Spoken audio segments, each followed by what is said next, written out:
Welcome back to the deep dive. We are jumping straight into a story of, well, massive volatility, economic ambition, political U-turns. It's all there in Thailand's dramatic policy reversal on cannabis. I mean, for 2 years, Thailand was really the poster child for progressive drug policy in Asia, wasn't it? First in Southeast Asia to fully decriminalize. It launched what many saw as this billion-dollar green rush. It really did seem that way, a bold move. But just as quickly, it feels like the government has just slammed the brakes, pivoting sharply back toward these strict medical-only controls. So our mission today is to give you the fast track, really, to understanding this chaotic shift. We need to pinpoint the health issues, the financial realities, and the political maneuvering behind this sudden, well, buzzkill in 2025. Yeah, and it's such a crucial story because in many ways it's almost a blueprint for, well, for regulatory failure, perhaps. They created this huge, vibrant industry, but seemed to miss that essential step of actually writing the rules. Right. So we're going to trace this whole narrative, from really harsh criminalization to wide open markets, and then finally to this current kind of chaotic gray zone. It really needs some critical analysis to connect the dots. Okay, let's start there then. To appreciate just how big that initial change was, we need to understand the history. Thailand's drug enforcement, historically, it was terrifying. Oh, absolutely. Terrifying is the right word. We're talking about the Narcotics Act of 1979. For decades, the penalties were just incredibly severe. Like what kind of severe? Well, even simple possession could lead to decades in prison. And for trafficking, in extreme cases, the death penalty was on the books. So when this whole discussion started shifting, wow, it was a revolutionary break from a really entrenched, conservative legal past. So that first crack, the initial sign of change, that was back in 2018. That's right. 2018 saw the legalization of medical cannabis. That made Thailand the first in Southeast Asia for that. But the real explosion, the moment the gates really flew open, that was June 2022. Okay. And what happened in June 22 specifically? That's when the government completely removed cannabis from the Category 5 narcotics list. So it wasn't just decriminalized in the sense of lower penalties, it was deregulated. Deregulated. Meaning overnight, the plant basically became an agricultural commodity. Possessing it, growing it, it just wasn't a crime anymore. Advocates hailed it as this massive, massive win. And the driving force behind that unprecedented move, it sounds like it was mostly about money. That was certainly the main public argument. The champion was the public health minister at the time, Anutin Charnvirakul, and his Bumjutai party. They framed it explicitly as economic rocket fuel. Economic rocket fuel. Okay. Did the early numbers support that? Well, the Commerce Ministry certainly thought so. Their estimates projected the industry could hit $1.2 billion by 2025. And this wasn't just theory, you could see it on the ground. Oh, so. Over 11,000 dispensaries popped up across the country by mid-2025. Think about that number. Households could register and grow plants. And tourism, it responded immediately. You literally had things like weed walks being advertised on Bangkok's Khao San Road. Wow. Okay, so on paper, massive growth, jobs, tourism boost. It sounds almost too good to be true. So what was the fatal flaw, the regulatory mistake that led us here? The mistake was really one of omission. They decriminalized the plant, yes, but they failed, despite multiple attempts, mind you, to pass a comprehensive cannabis control bill. Ah, so they opened the door but didn't set any house rules. Precisely. It left this huge void, this legal gray area. No clear laws on public use, quality control, THC limits, age checks, nothing. So the recreational market just exploded without any guardrails at all. Okay, they built the car but forgot the brakes and steering wheel. And that lack of control, that's the justification for the big pivot we saw this year. Exactly. That became the official rationale. And the pivot, when it came, was swift. June 25, 2025, the Ministry of Public Health issues ministerial announcement BE 2568. BE 2568. Okay, break that down for us. What did that announcement actually do? What's the effect of calling cannabis a controlled herb? It basically put up a huge gatekeeper, the medical system. Sales are now strictly limited to certified medical use only. So if you as a consumer want to buy cannabis legally, you need a doctor's prescription. A prescription for everything. Yes, and it's limited to a 30-day supply. This just instantly wiped out that casual, walk-in recreational model that had defined the last 2 years. So all those thousands of shops, the cafes, the lounges that tourists saw everywhere, are they just finished? For purely recreational sales, essentially, yes. The new rules say smoking cannabis in shops is banned unless it's supervised by a licensed medical practitioner, which is, not really practical for most. Okay. And on the business side, Growing, processing, selling everything now requires this quite demanding GACP certification. GACP, that's good agricultural and collection practices? That sounds serious, like pharmaceutical standards. Pretty much. It's a huge step up in terms of quality control, which isn't necessarily bad in itself, but it's a massive hurdle. Most of those, 11,000 small mom and pop shops, they likely can't afford or meet those standards. So the Wild West era is definitely over. Oh, yeah. Replaced by strict medical protocols. We're talking potentially 11,000 businesses just thrown into chaos. What's the immediate fallout been like on the ground? You're seeing widespread panic, frankly. Lots of closures, especially the smaller players. And then you have others trying these, questionable pivots, setting up quick, maybe expensive medical consultations just to write a prescription and keep some sales flowing. But that sounds risky. It is. The fines for not complying are pretty steep, up to 60,000 baht, which is around $1,800 US. And we're hearing reports that police enforcement, maybe even shakedowns, are increasing. And what about the tourists, the ones drawn specifically by the liberal cannabis scene? Their experience has changed dramatically, almost overnight. Police checks are reportedly up. Embassies, like the U.S. Embassy, are putting out updated travel warnings. They're specifically saying, do not try to take products out of the country. And they're citing actual cases. Yeah, they've mentioned rising arrests of foreigners in third countries, like Brits getting caught in Georgia or Sri Lanka with products they bought legally or what they thought was legally in Thailand. The message is clear. The rules changed fast and hard. Okay, but let's be really clear on one point before we dig into the why. This isn't a full 180 back to total criminalization, is it? It's not an outright ban. No, that's a crucial distinction. It's very important context. This is more a shift in focus, not a complete demolition.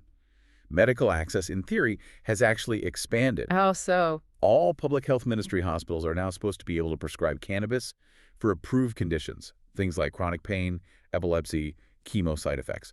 So they're consolidating access, bringing it firmly under official medical control. Okay, so the economics were booming, maybe unsustainably, but still booming. To justify slamming the brakes that hard, there must have been powerful reasons. What were the official justifications? Layer one seems to be health concerns. That was definitely the leading official reason, pushed hard by the minister who oversaw the change, Somsak Thepsutin.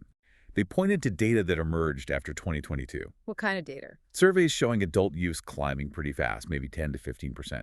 But the number that really got traction, politically speaking, was the reported spike in ER visits for psychosis. Psychosis? Yeah, supposedly up 20% in some urban areas. Now, whether that's solely due to cannabis is debatable, but it was presented that way. Was that linked to the unregulated market, like high THC stuff, or youth access? That's the argument they made. The lack of regulation meant easy access, especially for young people, to very potent products, because age checks were often non-existent. For conservative groups, and particularly parents, this data was proof the policy was gateway chaos. It gave them the ammunition they needed. Okay, so health concerns provided the public justification. That brings us to layer two, politics. This seems really messy. And Newton, the original decriminalization champion, is actually back as prime minister now since September 2025. How did his rivals manage this clampdown? Ugh, Thai politics. It's classic coalition drama. A Newton's party, Boom Jet Thai. They built their brand on decriminalization. It won them votes. But Thai coalitions are famously fluid, let's say dynamic. During a period of government change-up, Somsak's faction, which was always more skeptical, maybe even opposed, saw their chance. They had the ministerial power briefly. So they pushed this ministerial announcement through during a window of opportunity. Seems like it. A strategic move to lock in these tighter restrictions while they held the reins, effectively boxing a Newton in before he could potentially steer things back towards a looser model after becoming PM. So even with a Newton as PM now, these restrictions are the law of the land. For now, yes. The announcement stands. Now, there are still whispers about going even further, maybe trying to get cannabis relisted as a narcotic entirely via parliamentary vote. That would be the ultimate reversal. But a Newton wouldn't support that, presumably. Probably not full recriminalization. He seems to favor controlled cannabis regulation, not prohibition. But it shows the ongoing tension. It's a power struggle playing out. Okay, health and politics. Layer three. The money. The bat. Was that $1.2 billion dream actually working out, even before this pivot? Not quite like the initial hype suggested. Economically, it was becoming a bit of a two-tiered system. You had large industrial-scale farms doing very well. But the market got flooded. Too much supply. Way too much, very quickly. Massive saturation, which meant thousands of those small mom-and-pop dispensaries were really struggling. Prices crashed, profitability tanked for the little guys. And you mentioned the lack of regulation fueled other issues like smuggling. Oh, massively. It was rampant. Products flowing out unchecked. Just look at this one stat. UK authorities reported seizing over 9 tons of cannabis from flights coming from Thailand between October 24 and March 25 alone. 9 tons in 6 months. 9 tons, plus over 800 arrests linked to those seizures. That's a huge amount, indicating a major illicit pipeline. So this pivot to medical only is also partly aimed at drying that up, controlling the supply chain. And shifting the focus towards a different kind of economic model. Exactly. The hope now is to build a smaller but potentially higher value industry, focus on quality control, R&D, pharmaceutical exports. The new projection is maybe $500 million annually by 2030 under this stricter medical model. It's a shift from, let's say, quantity and chaos to controlled quality. This whole saga raises a big question for everyone else watching. Why should the rest of the world care about Thailand's U-turn? Is it just a local issue? No, not at all. It's hugely significant globally, especially in Asia. Thailand was the first major economy in the region to try full decriminalization. Everyone considering reform, Japan, South Korea, maybe India. Down the line, they were watching Thailand very closely. So Thailand's experience is a test case. Absolutely. A very public test case. And its struggles, this whiplash from freedom to chaos to crackdown, sends a powerful message. It basically screams, proceed with extreme caution. Get your regulations absolutely nailed down before you open the floodgates. That's a critical lesson. So looking ahead now, Newton's the PM, the strict rules are in place. What are the likely paths forward for Thai cannabis? Well, based on everything we've seen, the political pressures, the economics, you can probably sketch out 3 main possibilities. First, the strictest option. They stick rigidly to this new model, basically a return to the 2018 medical-only system with very high barriers. Okay, option 2. Option 2 is probably the most talked about middle ground, a regulated dual system. This would mean allowing some form of recreational use, but under very clear, tight rules. Think like alcohol strict licensing, age limits, maybe designated consumption areas, bans on public use. Finding a balance. And the third possibility? A third is that potential full reversal we mentioned. Parliament votes to relist cannabis entirely as a narcotic.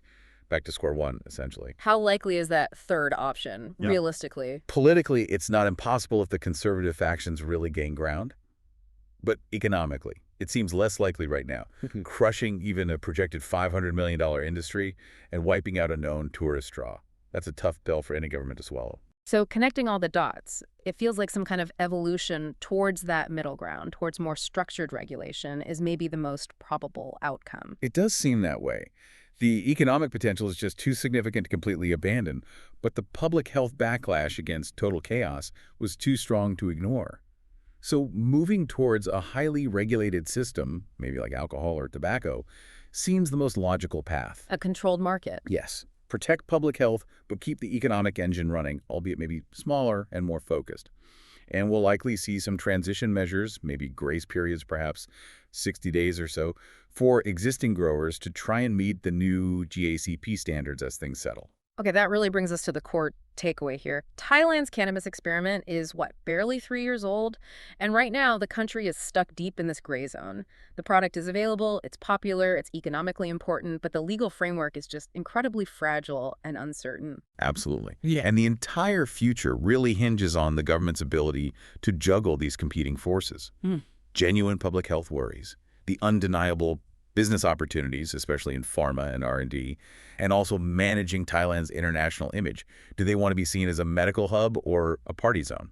Which leaves us, and you, the listener, with a final thought to chew on. After seeing the chaos that resulted from too few rules initially, how much control is actually the right amount? How do you protect public health without completely stifling a multi-billion bat industry and the tourism that comes with it? Is this new smart lock approach the right model for Asia, or just another swing of the pendulum? We'll definitely keep watching. Until next time, stay informed.